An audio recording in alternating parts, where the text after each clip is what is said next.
Assalamu alaikum wa rahmatullahi wa barakatuh. This is Najwa Husseini with Azadi News. Attacks on civilians in Burma are crimes against humanity, says UN. Burmese junta becomes internationally isolated but more and more bloodthirsty against its own people. Military seized power on February 1st shows a widespread and systematic attack on civilians amounting to crimes against humanity. Nicholas Koumjian told UN reporters on Friday that the Independent Investigative Mechanism for Burma, which he heads, has received more than 200,000 communications since the army seizure and has collected more than 1.5 million items of evidence that are being analyzed, so that one day those most responsible for the serious international crimes in Myanmar will be brought to account. In determining that the crimes against civilians appear to be widespread and systematic, he said investigators saw patterns of violence, a measured response by security forces to demonstrations in the first 6 weeks or so after the military takeover, followed by an uptick in violence and much more violent methods used to suppress the demonstrators. This was happening in different places at the same time, indicating to us it would be logical to conclude this was from a central policy, Koumjian said. And also we saw that particular groups were targeted, especially for arrests and detentions that appear to be without due process of law. And this includes, of course, journalists, medical workers, and political opponents. Burma for 50 years had languished under strict military rule that led to international isolation and sanctions.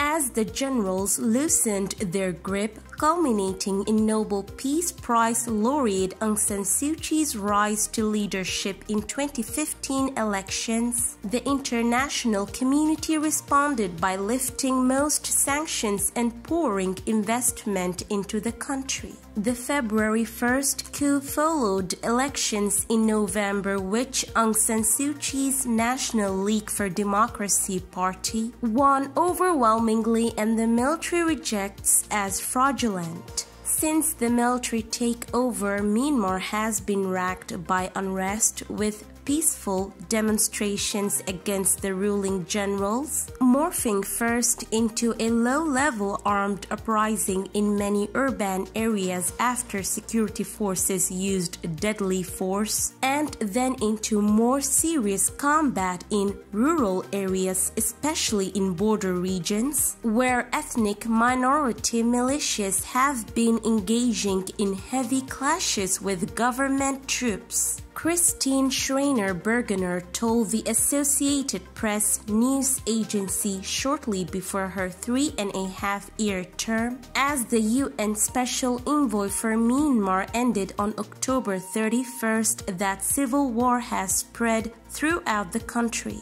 The UN investigative body was established by the Geneva-based Human Rights Council in September 2018 with a mandate to collect, consolidate, preserve, and analyze evidence of the most serious international crimes and violations of international law committed in Burma. Koumjian, an American lawyer who served as an international prosecutor of serious crimes committed in Cambodia, East Timor and Bosnia, was appointed by UN Secretary General Antonio Guterres as its head in 2019, with instructions to prepare files that can facilitate criminal prosecutions in national, regional, or international tribunals to prosecute genocide, crimes against humanity, and war crimes.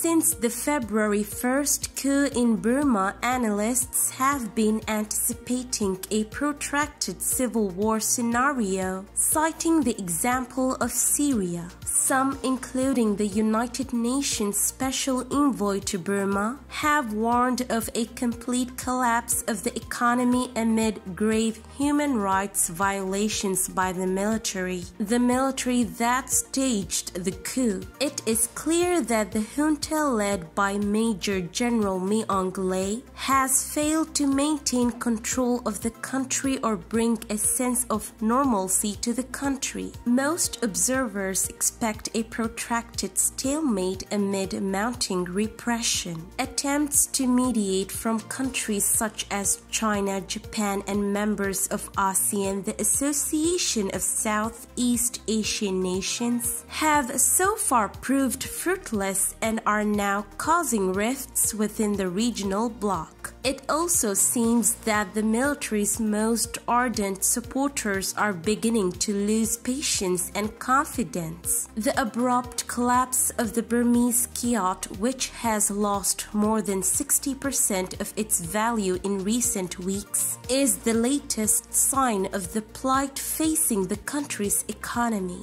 High inflation, rising food prices, and an acute cash shortage have plunged the population into economic despair. The Asian Development Bank and the World Bank estimate that Myanmar's GDP contracted by 18% in the fiscal year to September 30th, the worst in Burma's recent history. 9 months after the coup, more and more foreign companies are announcing the closure of their operations in Burma. The latest example is the closure of the Kempinski Hotel in the capital Naypyidaw. Also this month, Norwegian telecom giant Telenor, German wholesale company Metro, and British American tobacco BAT announced it will exit the Burmese market at the end of 2021, having only started investing in the country in 2013 with a $50 million investment. BAT's exit from Burma reflects the extent to which the business environment has deteriorated in just a few months. This is today's news. To get more updates about Rohingya, subscribe to our YouTube channel and hit the notification bell. Visit our website azaditvnews.com and follow our social media accounts. Wassalamu alaikum wa rahmatullahi wa barakatuh.